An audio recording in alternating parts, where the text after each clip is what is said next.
They had closed the light down, and it was a stop sign, so that took time. Anyway, good morning, and welcome to our morning podcast. It's Monday morning, and you're here to join myself, Bob, and Danielle. Um, how to fight CPS with us and get your children back. Hang on to your children. Don't lose your children. We're glad to see Danielle with all her dogs. And this is she is from Georgia, and I'm from Southern California.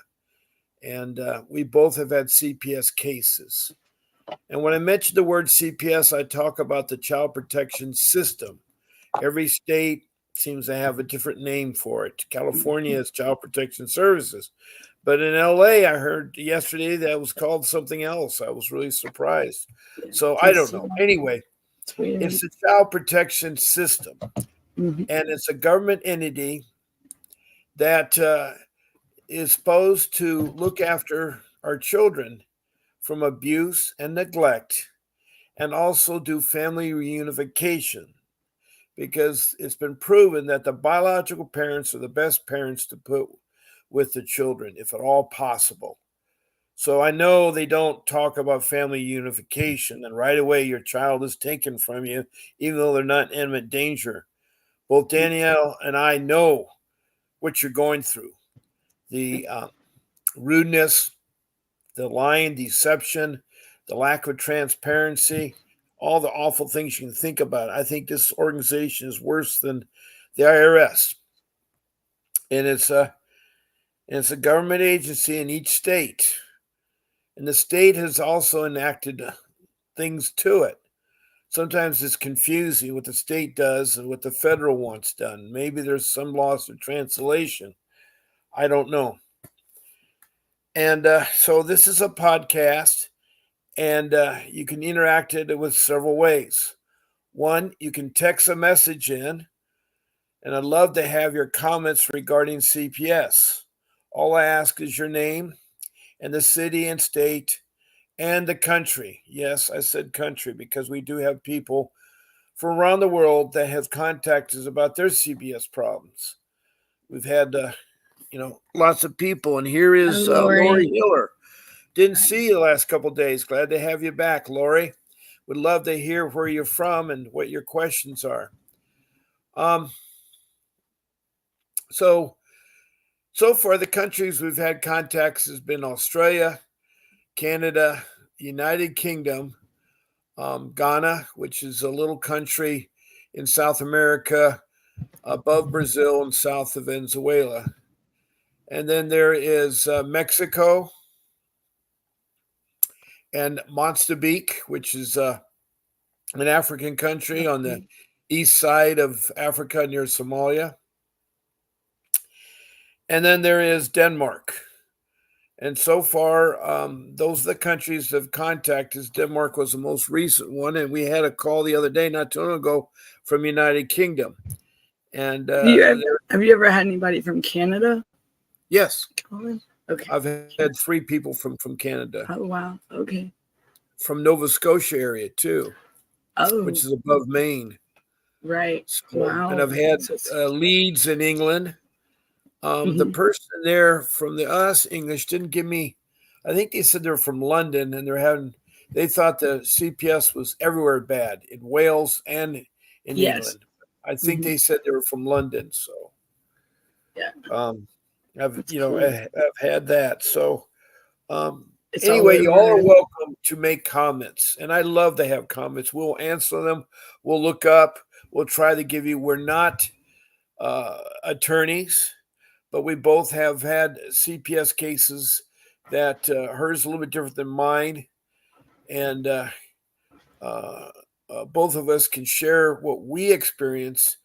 And I really care about you all listeners, because if you're here, I know sincerely you're worried about your kids.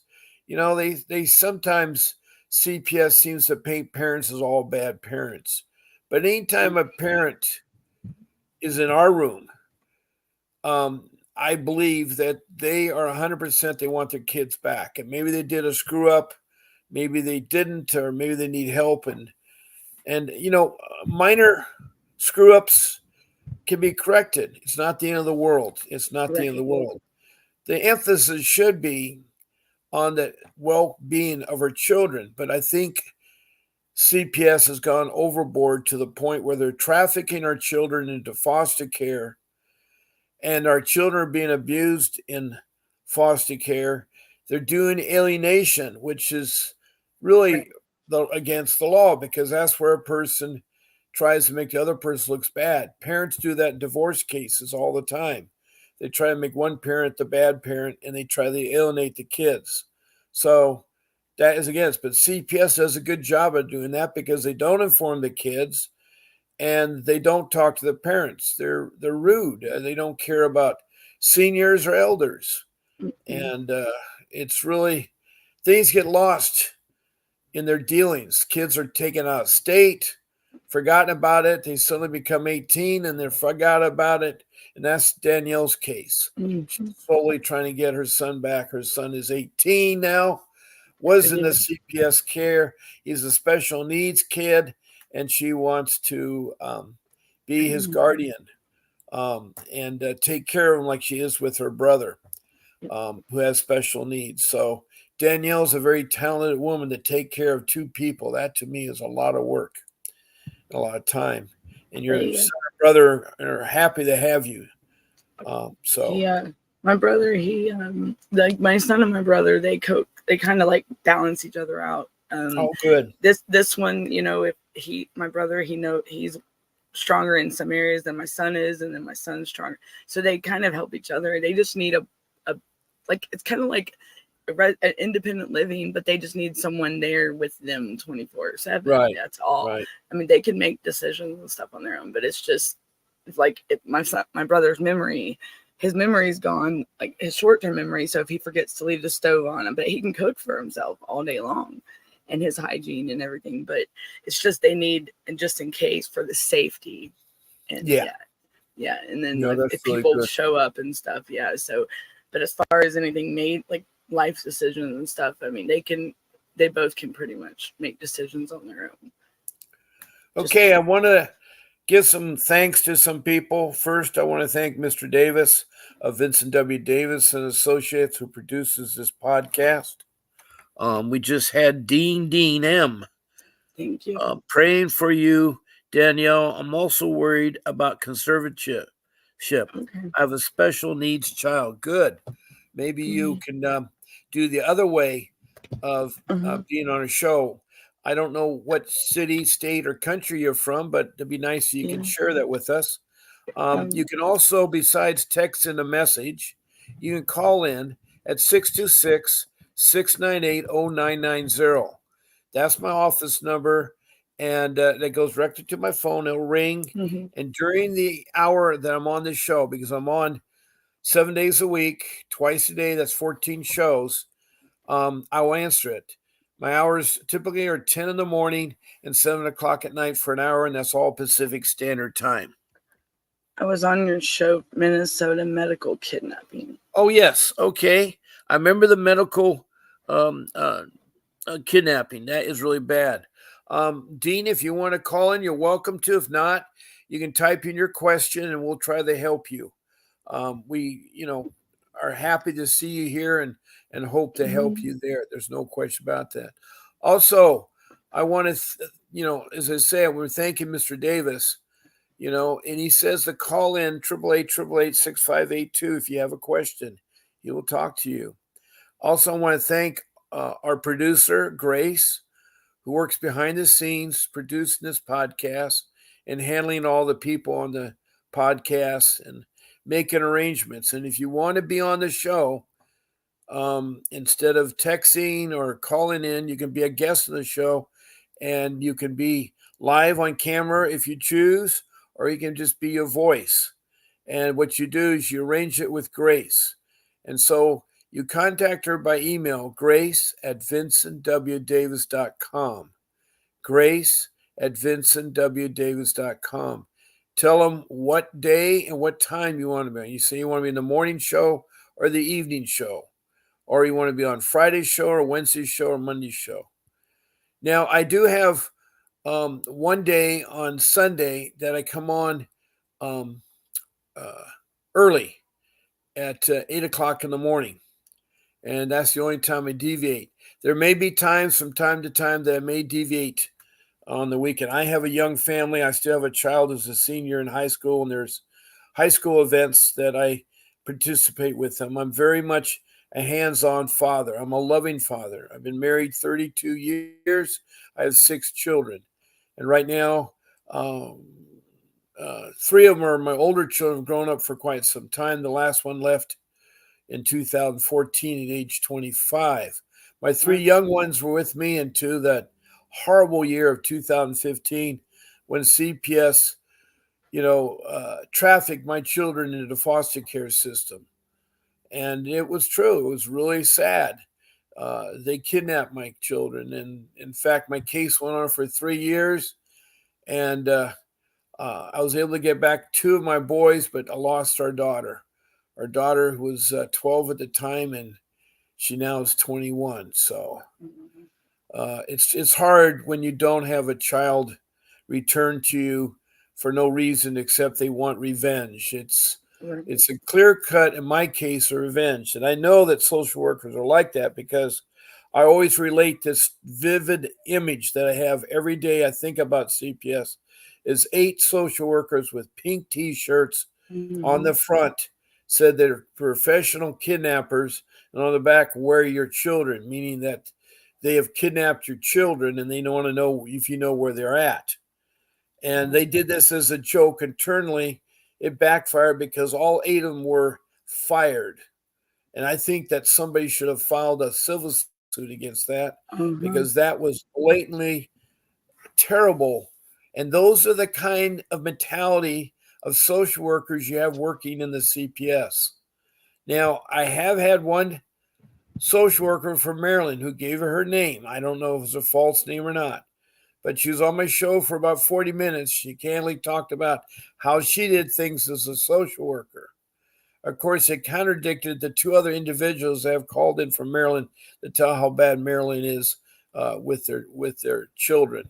So I don't know. I challenge any social worker listening right now, because I know you're out there, that you should call in and defend. Tell me a good story. Tell me that you did family reunification. Tell me you did not take children who were not in imminent danger. Tell me. I love to hear that. I love how you say you have a great background in social work, or you've taken, right now, my studies have shown, including firsthand knowledge, that social workers are not required to have a college degree. I think they should. I think it should be um, a social worker degree, something like maybe a major, and then maybe get a minor in clinical psychology, because social workers do try to tell if a parent's bad or good, or child's bad or good, and they also give medication without being a doctor. So, with that being said, it's the social workers are just free to do what they want to do, and they make money because they get paid a bonus for keeping the children in their care, in their custody. And try to so, take their power and run with it. yeah. So that money every month they receive, the 20-some thousand dollars every month, adds up a lot. If you have 100 people, it can add up a lot of money. And it's every month they get that money. And I know for a fact they do not spend it all on the child. It's going out to the social worker's pocket to make money for them so they can buy their Gucci purses and their BMW cars and their makeup and eyelashes and pretty clothes. This is what this one social worker would always brag every week. She wouldn't talk to me about my case. She wouldn't say, hey, look, it is awful. I don't know. Every day I get more and more anger. Every day I get more and more distrust of social workers because I hear from you all about the cases there. Now, Dean, you said that. So God bless your heart, Bob. So sorry. Yeah, I know. Thank you, Dean. If there's anything we can do for you, or Lori, if there's anything we can do, please write us. Again, please call us. We'd love to have someone on the show to help. I We could see. talk about our cases, which both are different, and we could talk about all kinds of subject matters. I have about 80 tabs now of subject matters, things like ICWA, the Indian Child Welfare Act, the 388 motion, that's where you show a modification to the current plan and make changes. There's the health and welfare codes of various states. Hmm. There's I the see. flow chart. She was saying something about conservatorship, and she has a special needs child. I was wondering, um, what was she was saying she was worried about it. What is she? I don't know if that's a guy or a girl. It says Dean Okay, Dean. So okay. So what are they with the conservatorship? Is it the guardianship, conservatorship? What are they trying to? yeah, what is a conservatorship It's compared to guardianship? guardianship is where you have like say over their life decisions, like enrolling them in Medical school, and medical. schooling and so forth. Conservatorship is more like financial way. Their Okay. estate, their finance. That's the way it's supposed to be, but it could be give or take, But yeah, conservatorship. I've always thought that was more of the financial part, like their assets and their well being. Like instead of the guardianship is more for like their well being, their health, schooling, you know. So, but I mean, it could be taken. Conservatorship can also mean other things where they have because guardianship. If a conservator, if there's a conservator and a guardian, they can't. The conservator can't have say over what the guardian has, and then the guardian has no access to the financials at all. So, but I've always wondered what they do with the whole guardianship with financials with these kids, some kids, because So anyway, we have three I'm just a rules. blank. Also, every show I talk about the three rules, and the three rules are getting more and more expanded. They're being more professionally presented. And the first rule, of course, is you need to find an attorney. 2, you need to keep track of the paperwork. And 3, you need to say no and keep social workers and police out of the home and have them not take your children. So, and the medical trafficking we talk about too. So those three rules is something that's pretty simplified, but they do work, they do help, and so forth there. So, is there any new thoughts that you would rather do differently right now? Do you want to talk about the three rules? You like to talk about some topics? What would you like to do, Danielle? Um, I was doing some like research on this. They Georgia had a big investigation back that they opened up last year, and they subcommittee found, and I've noticed that the CPS is more or less they I don't know why, like in my case, who had jurisdiction or the say to put my son with my aunt for 2 months at the beginning. But it's more like they're taking these young kids, like say if there's 3 kids and Well, they if they're take under them away. 18, if they're under 18, CPS can do that. So they do have, They do have but the power if there's extreme danger on the yeah, part of see the there. child, if they're neglected or if they're abused. They have the power to put the child with whom they deem would be fit. Now, as you know, when a child is taken from their parents, they're supposed to try to see if one parent's bad, could be placed with the other parent. Either the But one parent that's bad moves out, or maybe they're divorced, they're not living together, whereas they should try to do that. Also, they should also try to do with a family member. And so maybe at the yeah, time see. when you were Well, no, um, I showed up to my when you were parents' in when house you're in when. your situation, they couldn't contact you or didn't know how to, so they got the next of kin, which is your mother.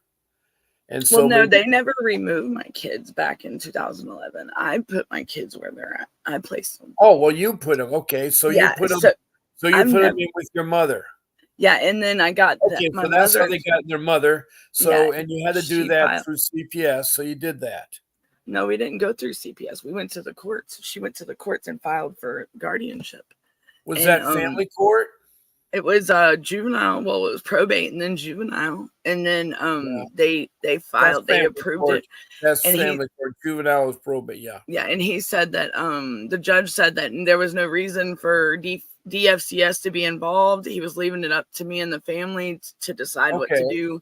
So And it how was did they get involved with your child? Oh, so okay. your So mother died. yes, and I showed up to get Yeah. my son the day my mother passed, and my aunt, like I wasn't even, I was out of my truck and walking up the sidewalk, and I see my son drug out of the house and up the hill, and she like drove. I mean, that was, it was like a shock. I mean, I'm there to see my dad and my family, because I have my brother and then my younger brother and my son, and she just, and that's, I was just sitting there going, and from then on it was so she had my son, the aunt that did this, and she kept him from me. Nobody could tell me nothing. I was trying to find it, but she made a complaint to our DFCS 10 days after my mother had passed.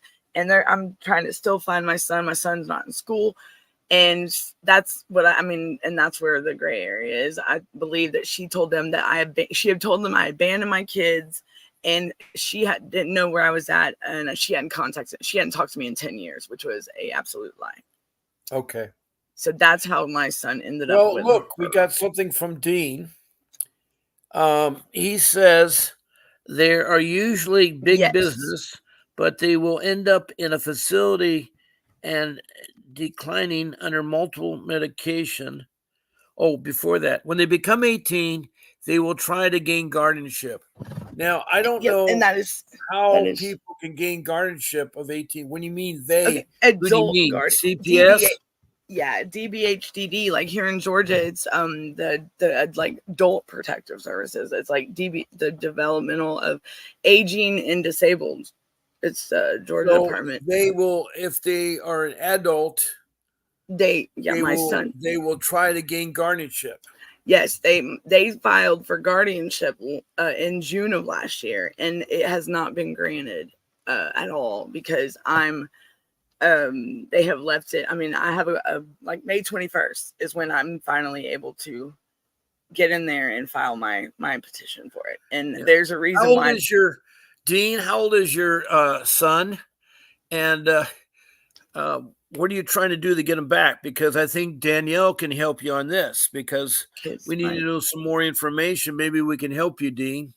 Because my son's all the way in, and they filed last year in June, and they never even served me nothing. They said they contacted me, and no, and the case has been like just, I guess, sitting for, and Well, I finally figured. I'm trying to find out how this child of his CPS got involved. He said that when they become 18. Oh, and Dean. When they become 18, yeah, well, they will. Wait a second. How did he get before he was 18? Who had guardianship, or who was you, the parents, still in there, or were they involved in CPS with allegations? I'm trying to get more information from Dean here, so we can help him get him back. Yeah. Oh yeah, Dean, how old is it? They will try to gain guardianship. No lady that lost her son. Yes, they will, and you are correct, Dean, about the medication. They'll end up in a. Yeah, I was going to say, let's go back to before he was 18. How is he involved with CPS? Who had guardianship before he was 18? Or who had custody, or right, who had custody? Right. Did you lose your rights as a parent to them?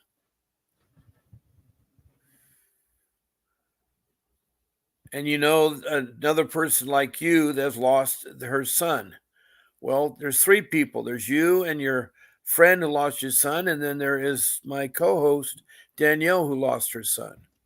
So there's three people I know. And what's crazy is he, I think with him getting lost. Oh, there we go.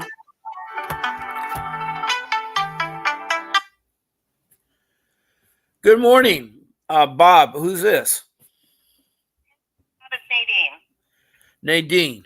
Oh, hi. Yeah, I thought it'd be easier just to talk because it's kind of limiting my text and how much I have to keep putting more and more on there. And Yeah. So Now, I Dean, know can she's you going refresh? through. Can you refresh our memory? What city and state are you calling from? It's Dean Dean. Dean Dean. Oh, it's The first Dean. I'm Maybe. sorry. And you are a woman. I thought you were maybe a guy, so that's Yeah, why. no, they call me. My grandfather used to call me Dean Dean. So I Okay. use that. Mhm. All right. So now we clarify yeah. it, and I understand you're trying to. And I agree. It's so nice you can talk, and you'll find us easy to talk to. What happened before your Yeah. son was 18? Who had guardianship then? No, I actually have custody of him right now. I was persuaded to sign a placement agreement. He was actually, I had to pull over on the side of the road because he's severely autistic, and he started beating his head. He has autoimmune encephalitis, which was kind of a trigger for them to hold him in the hospital. Whenever you have diagnoses like anything And how old was he related then? or How complex. old was he then? Mhm. It was just back in 2022, the beginning of there. But So he was before 16 that. years old. He was 16 years old. Yeah, I think it was like 15, almost Okay. 16. So he had and I an had to pull attack over on the side on of the road, and that's when the police contacted CPS. So no, what I did was I couldn't get off the road because he was like beating his head so bad that I had him transported to the hospital, and this was kind of an ongoing thing. And what they did was they told me, you need to take your son home, or we're going to call CPS. And I said, okay, well, just give me a little bit. He is not stable enough to take him and be safe at home. Before you know it, they had called CPS. The Edina police were involved. This is in Minnesota. So they held him, literally held him. They said, it's too late now. You're going to be, primarily told me I was going to go for a ride. I was going to be going through this case for quite some time. So when they held him, he gained 150 pounds. He was restrained for almost 4 hours in restraints. And this is a child that really is like a 3-year-old. So he has pain, and that's why he's aggressive. He has psychosis. Right. So if you know what PANS Well, is, where was the nonverbal. doctor? Where was the doctor? infection that Yeah, goes to the brain. I don't mean to interrupt, but where was the doctor when all this No, going? it's okay. I mean, okay, now I understand. Your child, you're driving along, has an Yeah, attack Doctor of was writing hitting. up the petition. I'm Yeah, primarily going along right. with it. You were driving along, and your child had an attack, and he's was banging his head on the window, and you just stopped the car, or you drove him right to the hospital. No, I was on a curve on the highway, and I couldn't move without, I was by myself. I didn't have a PCA because that's the problem is we have waivers in Minnesota, so we don't have Right. caretakers. It's really hard to get them at $20 an hour. Right. Wait. Do y'all have like the comp waiver? You are with there? your son, and you're driving along, and he's banging the window, and you're He's on a not. curve of the road. Do you just pull over, or what did you do? Yeah, and I couldn't get moving again. I wish I would have just waited it out for hours because if he may have gotten So better. when you pulled over, okay. So when you pulled over, did the police show up? Yeah, the police and the ambulance came. And oh, you called the ambulance. You called for the ambulance for assistance, right? Yeah, it's a process in Minnesota because we seek psych beds. And them to be evaluated for medications. He was having reactions to the antipsychotics and the medications he was taking. So that was making him worse. I have a cousin I didn't have any like choice but to take him to the ER because he was so unstable. But instead of help him, what they did was consider me abandoning him at the hospital. And so, yeah, that's primarily, it wasn't just me. They did that to a lot of different parents in Minnesota. So I don't know, but I think there's some heat going to be going on out here with, St. Paul and, Hennepin County and St. Paul. They're taking these children and at really high rates, and, other entities are getting involved. And so we've got they're going to, I don't know. Anyway, I'm glad to see that, people they're doing things about this. we have Is like your autism son specialists still that in the same called state as Tommy. you? They're involved too. Yeah, wait a second. Danielle had a question. Go ahead, Danielle. So is your son in your care now, or is he still in like because I have a cousin that has went through this. And go ahead. Go ahead. He is, I do have custody of him, so I was persuaded to sign a placement agreement because I ended up like going pro se so that I could get my own objections out because literally they didn't. They didn't probably do nothing. My objections until trial, and I was like, no, I haven't done anything. I literally brought my son to the hospital. They put on there that I gave him illegal medical cannabis, which he was on a tincture, and he was certified through the state. So they lied on the petition. So, you know, it was a bunch of lies to get him. They actually made a facility, or they opened up a facility for him, just him alone, because they said he needed 3-on-1 care, 2 at night. And they asked me to sign a placement agreement, and I said, if that's to get my son back, I don't want to go through a horrific trial, because I was warned if I went through this trial, it would be like 6 weeks, because medical kidnappings are huge, and someone would like to take care of Maya. That case was huge. You're involved with ER doctors, specialists, all kinds, and these are doctors that have actually over medicated my child and given them medications without my approval. They wouldn't even contact me back. Now, the only way they give medication, is if you relinquish your medical rights. Did you at any time relinquish your medical rights?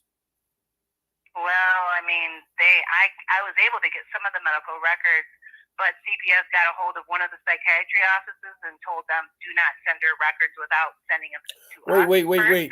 I didn't ask about the records. I said, did they take away your medical rights? No. Well, they primarily, like, they gave them. Well, no. Every parent has medical and educational rights unless you sign them over to CPS. When did they put him in? Like I said, I relinquished. Now, why did you want to relinquish your rights to your child? Because they made other promises that you get your child back? Is that what they tried to do? Because they probably offered her like. They were primarily trying to ship him out of state. So that was the main thing they were trying to do. Are you serious? That's what they did to my son. They did that to my son. The ICPC when they shipped him out of state. They didn't ship him out of state. So they did my son. They did. Well, her son was shipped out of state from Georgia to Texas to Devereaux because they couldn't treat him in Georgia. So they got the ICPC involved, which is a organization that works with the safety of children transported between states. And so I was not there when you're driving your car and your child was banging his head. I wasn't there when you got into the emergency room or whatever. I'm just trying to understand where they've looks like to me they've violated a lot of your constitutional and civil rights. And it sounds like complex to even go through in a show because it's not. It's not. Lobbies took away my visitation rights. It was just really, really deep. Well, the thing is, my question is, did you give up those rights? That's the whole thing. If you never gave up your rights, you still have your rights. No, I don't have. I mean, what's happened now is he's been in a DHS home that they created for him, and they've been primarily like a group home, telling me if I take him home, that CPS will get involved again. So that's where I'm having an issue because how old is he? Involved again. How old is? So I'm bringing him home, but I've been warned.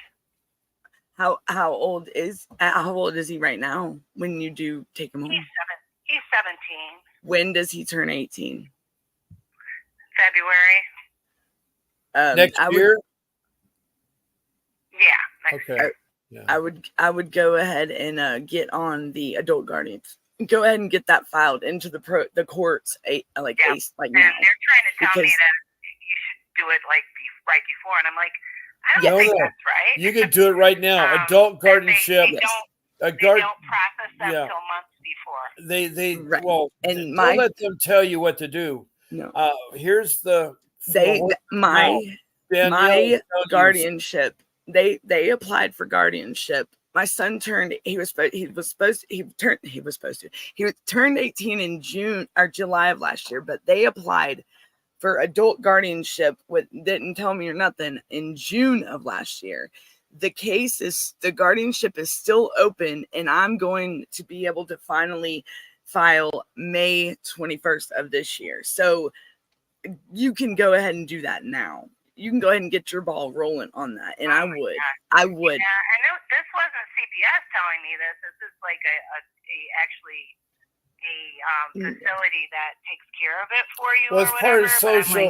It's a part of social services. Well, it sounds to me like the state is trying to get custody or guardianship of him because it's all of money. They sent my son to Texas, and my son he's verbal. He's not he's at a behavioral health center in League City, Texas, and he's not a bad kid. He's verbal. He's more ADHD than the autism. And I mean, he just went through a very traumatized time. And then they put him with my aunt, which she took him and said that I abandoned my kids. So my son was lost. You know, he didn't know nothing. He lost his grandma. He was trying to figure out where his mom was, and nobody told him anything. My family told him, and I'm sitting there trying to find him, and I'm going through the ropes and pretty much like running circles. But I also have my brother who has special needs, and they were trying to do the same thing, but they sent him out of state to make it harder for me. And so and your son, is he nonverbal, your son? He is, so he's like a 3-year-old, so he doesn't really know how to communicate, and okay, so yeah, he probably gets aggressive, and the best, and he's as he gets older, it's probably gonna. They should have services in your state that should, instead of them taking. I would go ahead and definitely get started on that adult guardianship, definitely, because you want to have your ball rolling before they do, because they're going to try to apply for it right there. You said February. They'll probably start doing it, I would say August. You know, I would go ahead and get, because if they're not doing it now, I would go ahead and get, because I didn't even know. Actually, the school had warned me before anyone else. And I, you know, and that's it. I didn't even know that having an autistic or a child that, you know, was like that. I did not know, because I even had to apply for guardianship for my brother, and he's special needs. And I did not know that when your kid turns 18, that you have to apply for adult guardianship as well, even if and when they're disabled. I just thought that we could, you know, I mean, they're our children. We can, no, you have to apply and be on, because they're an adult, and no, they don't have, they're going to be on their own pretty much, you know, and yes, so I would definitely get on that, because you don't want adult protective services on you. I know it's like the CPS stuff can still continue on even, but on the APS part, it's more when kids are disabled, you know, they are adults disabled, you know, like autistic and stuff, when it carries on. And this could be like a lifelong thing. So the lady that lost her guardianship, and the lady that did it, she was on, like, I think, and bless her heart, NBC, there was some kind of show, and it was showing all these adults that were being lost, and they were gaining guardianship on them and putting them in really horrific situations, over medicating them, and actually losing them. I mean, a parent cannot even find their child or their adult or whatever. Right. I mean, they don't even know where they are. You know what? The federal government pays guardianship from $105,300 a year to $186,100 a year. The ones like they send, and that's a lot of money. Yes, yeah. And like they send our kids, like in Georgia, they'll send like home state kids out of state, like they did my son, to get treatment at it's a behavioral health facility out there in League City. and they got him here in Georgia, but they didn't tell me. They had their mind made up when I showed up to this court date, and the judge told me to pretty much shut up and sit down. I'm just like, and my son, I got to hug him one time, and then they didn't even tell me when he was shipped out. It says in Minnesota. So I get what you're saying, because the same thing happened to me. So all the time that he's in this hospital, every day they're contacting multiple facilities. Yes, and they also have they have the state, they have the attorney general helping them, and I mean, yes, I can tell you who. I mean, and like with my son's case, it's so weird because they were affiliated with Texas real quick, and come to find out his guardian ad litem is affiliated, is a lawyer. Like the guy practiced in Texas, and all of a sudden, like he just, the mind was made up for him to go to Texas, and I didn't know how he could get in so quick at this place, because they said they were trying to help my aunt find PRTF placement for him, and they said there was no local placements in Georgia. That's why when I'm right here, and I haven't also, they never contacted none of my family, none whatsoever, except that one particular aunt that already had him. And because they could have prevented foster care for sure with my son if they would have did their job right. But they don't just ship out of state, but they will ship out of the country, because they tried to send my son to Costa Rica, and his dad's from Costa Rica. Yes, and that's what I was afraid of. Like with my son, they were not about to know. It's crazy. It's crazy that they, like, I see my son, and I call him every day, and 2-3 times a day. I video him, and I've seen, he even got attacked on a video visit one time there where he's at. And I have it, I record every visit. I'm sorry, my son's 4 states away, and how are you supposed to, and I'm that parent that I'm going to know where my son is, because that's what I was afraid of, that they were going to do with my son, was send him to where he was going to be gone, and because they thought he didn't have no family or nothing. And when I'm right here, just because of an aunt that told them that there was no, like, I abandoned my kids. I mean, she pretty much made a complaint about me, and that was all lies. It's crazy. So for me, I have my son on the weekends. It's just the transition back to the home is horrific. I mean, he's just continuously going, "What, Mom? Why can't I come home?" And they're making all that money, and yet I have him half of the week, and then they complain because he sometimes he rips shirts. He doesn't have shirts. Then I think you should use some of the money you're getting paid to get him some more shirts. So you do get to get him on the weekends right now, because my aunt. I do. Okay. Yeah, and what are they saying? Like, not since he's still a minor, I guess you have to. He's in a group home. Did I already ask you that? I'm sorry. Is it like a group home? The DHS. It's kind of like a QRTP, which is the Qualified Residential Treatment Program. It's like foster home. Yeah. So they call those kind of created this. It's kind of new in Minnesota. Okay. They have another child there now, and I'm kind of worried about that too, because you got two kids you can get. It's probably like a group home, and because it all depends on the severity of the child, like level 1, level 2, level 3, how severe his autism is, and how much care he needs. But I do not let them take him nowhere else, and I would get on. And when you file for the adult guardianship, have a plan of how you're going to be able to do it, what's in the best interest of your son. Like, have services of what you can, apply, start researching resources. I mean, there is free ones out there, advocates. I don't know. I know in Georgia, I have recently discovered a lot here, because like my brother, I don't get no help with him, and I'm just now getting able to see all these resources. But there's more. I mean, and now with all this corruption going on, there's a lot more advocates that are not affiliated with DCF or CPS are stepping up, and I like. Unfortunately, my case has been.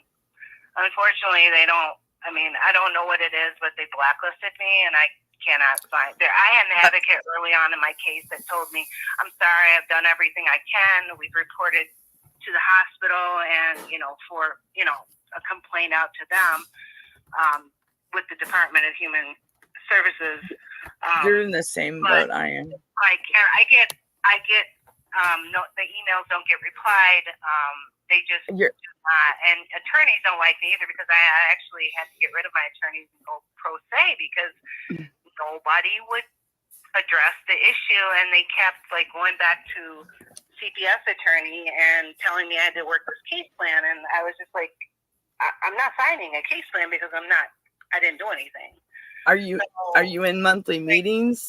Are you in so much that and it just, there's no accountability whatsoever. So I finally found some higher up, I don't want to say who they are, but someone that would advocate if he comes back. I mean, that's awesome. That's a good thing. And and are you in monthly meetings, or is do they tell you about the monthly meetings if they're supposed to, are you included? Because see, that's what they kept lying to me and telling me that, oh, we'll send you the link, and then next thing you know, it says mom is absent, and I'm like, no, this is not going to happen. And they kept lying to me and leading me on. And I'm not an attorney, of course, so I don't ever suggest that you don't get one. I ended up going back to my court-appointed attorney, and I understood after everything that it was really corrupt. Well, good news. I found that if you type in how to do a guardianship in Minnesota, there's a lot of information. You have to file a petition. There are 2 law firms that offer help. One is a $5 fee. Another one is a $60 fee. But it seems kind of reasonable. Both attorneys there are showing. So in your case, you may be in luck there if you get some help there.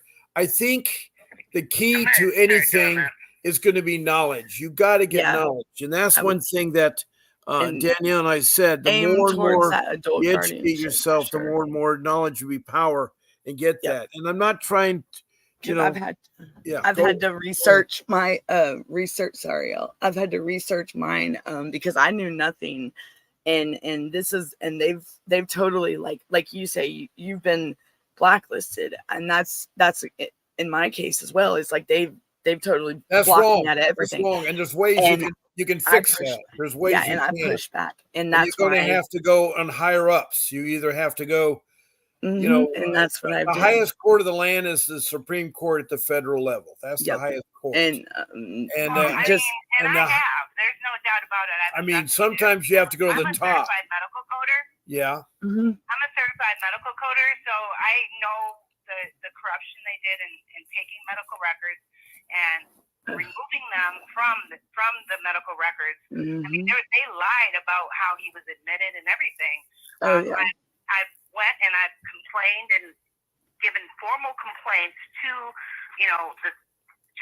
social services, to every entity. I even went to the FBI, and they will not do anything. I have so much paperwork from filing complaints on everyone. Like you were saying, the child protection, the CPS workers were not contracted. They were hired in without license. Right. So that's how they get away with doing this.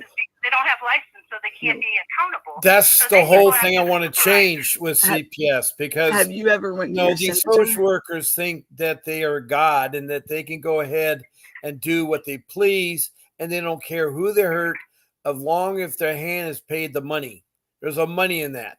But even if you go after the supervisors who are obviously train the CPS workers, they don't hold them accountable. They don't. They need to definitely micromanage them. I went to the top dog, the director, and wasted my time for a year and a half. I did get an attorney who turned things around, but I know from doing the top dog and everything.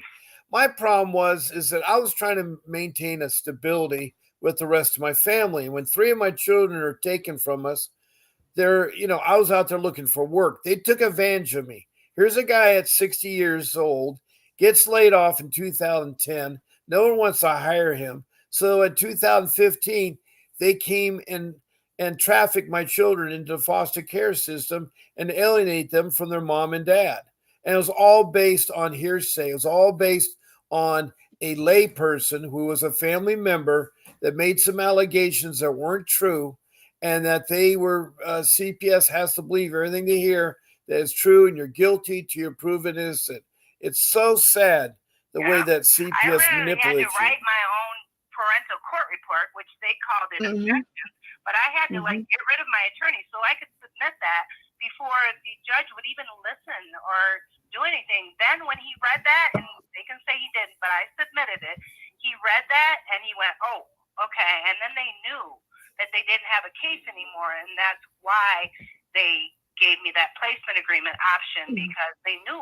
I had video of the hospital and what they've done at the hospital. I had video of all my discussions with all the workers.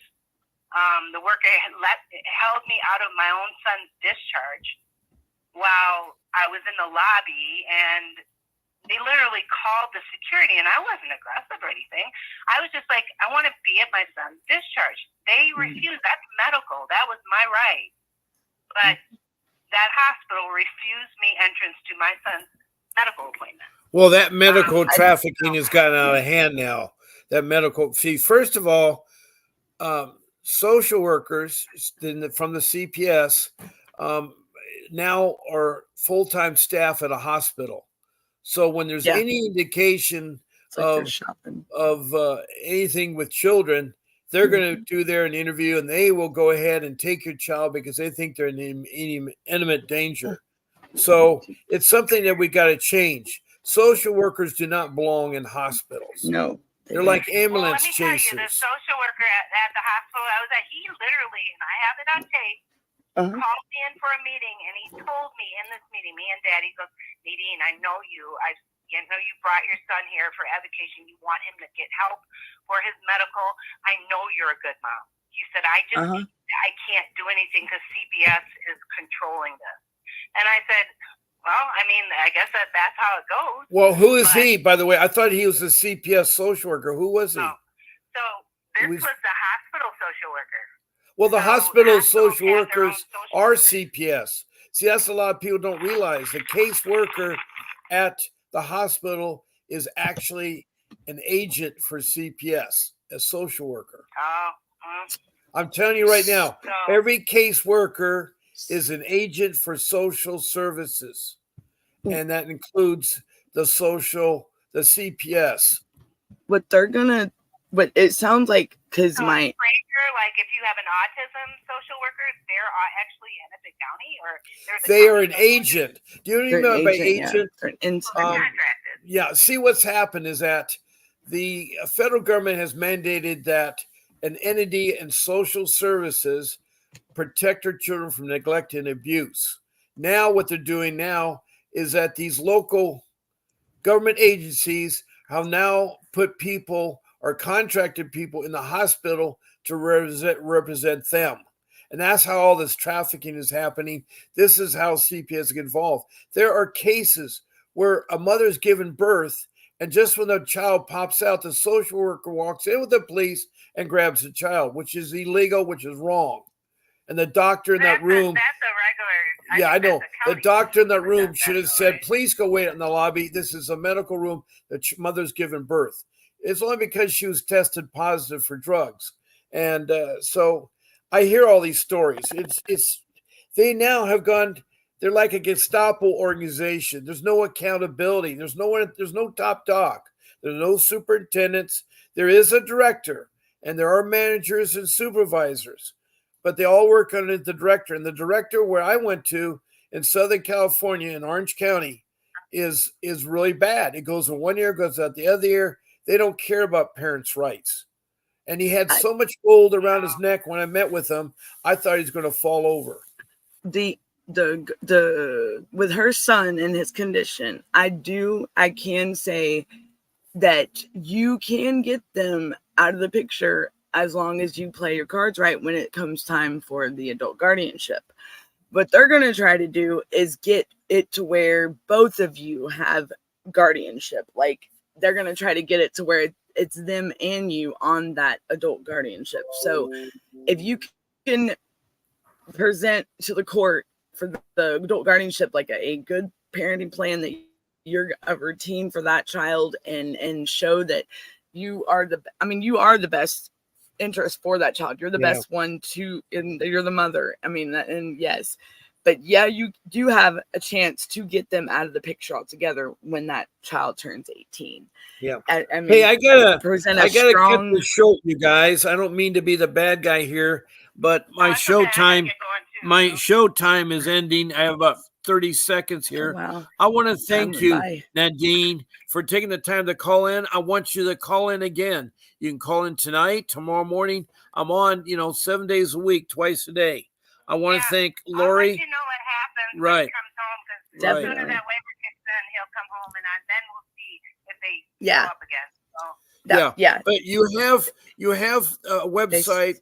I found information about Minnesota guardianship and so forth, and explains it there. I want to thank Lori for listening, and all my other listeners. Don't give up on your kids. Don't give up. And it really is hard out there, I know, for fighting your cases. Mm-hmm. It's something, persistence and knowledge. Now, I gave out 3 rules in my other podcast. I really didn't have a chance to talk to them again. But don't forget, you need an attorney. It's like open heart surgery dealing with CPS. And you need someone that can navigate and defend you. And your court-appointed attorneys are too busy. They don't work. So you need a court. And I have an attorney right now that will fight your case. You just need to call him at 888-888-6582. He'll talk to you for 30 minutes, and he only charges $60, and he'll give you all kinds of strategies that you may need to know there. But it's important that you get that attorney, because you're going to be like Alice in Wonderland in that rabbit hole, going through doors that go open to nowhere and dealing with things that go nowhere. It's so important. Now, rule number 2 is the paperwork. You need to keep track of your incidents and your program classes and stuff like that. So you need a 3-inch notebook and a paper fillers and tabs, and organize it that way. The first tab, the most important tab, is the incidents, and you want to list the date and time and the people involved. The next lines are about the incident, and then after that, the conclusion of it is how to work out. You may not know. You have to come back later to fill it out. Skip some pages and do that. And then you can organize your notebook. You need something that will centralize all your paperwork there. And then rule number 3 is that you don't want to talk to social workers. You want to be polite to them, give them yes, no answers. And if it gets pushy, just say, I need to go. I need to talk to my attorney about this matter. Could I have your business card? Because you need to ask that, because they will give false names. They will lie to you on that. So you need that. Yes. And you got to document everything you do with that notebook. You got to document everything you do. Everything. And then don't let them take them out of the home, your children. They may not be in immediate danger. They need a warrant or court order to take them out of your home. And unless they're in extreme danger, like if an incident is happening, like there's a fighting going on or someone being hurt, but they can't do that. Also, with medical trafficking, you got to be careful they don't take your child. Just because you want to hear another doctor's opinion or go to another hospital is not the ground for them to take your children. Right. You always want to tell them, I am taking care of my child's needs. I know how important it is. This doctor's presented me something. I want to get a second opinion. You're allowed to have a second opinion about your children.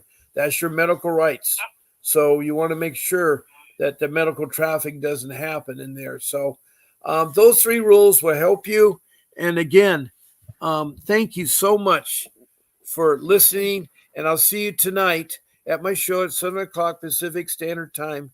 And God bless you all, and keep hanging on and fighting to get your kids back. This is Bob and Danielle.